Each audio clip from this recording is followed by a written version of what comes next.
Magandang araw mga paps, mga lodi. Meron po tayong orientation ngayon, Yamaha 155 VVE. Alamin po natin kung paano tayo magpalit ng langis. Ayan. Isa itong Aerox ano. So dito sa kanyang CVT, sa may gilid ng kanyang engine number. So diyan po natin makikita yung bukasan ng langis. Yan, yung tinuturo ko na yan. So yan yung orientation natin kung paano tayo magbukas diyan. So dalawa yan.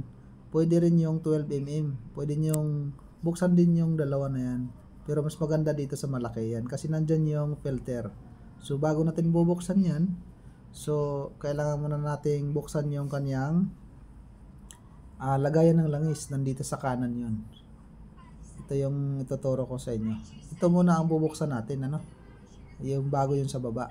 So ayan. So pag nabuksan natin yan, pag sumingaw na yan at malamig na, pwede natin buksan yung sa ilalim kahit dalawa. Kapag nagpalit naman tayo ng gear oil, so ito yung tinuturo ko yan. Diyan tayo magbubukas na yan, 12mm. 12mm socket. Tapos sarado, tapos dito tayo maglalagay ng gear oil sa taas. So 120 ml pa rin dyan, ano? So yan yung last na gagawin natin.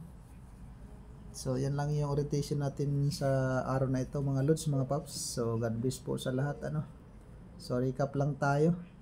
So pwedeng buksan natin yung dalawa na yan or isa lang kahit dyan sa dalawa na yan, pero mas maganda doon sa malaki. So napakagandang araw po.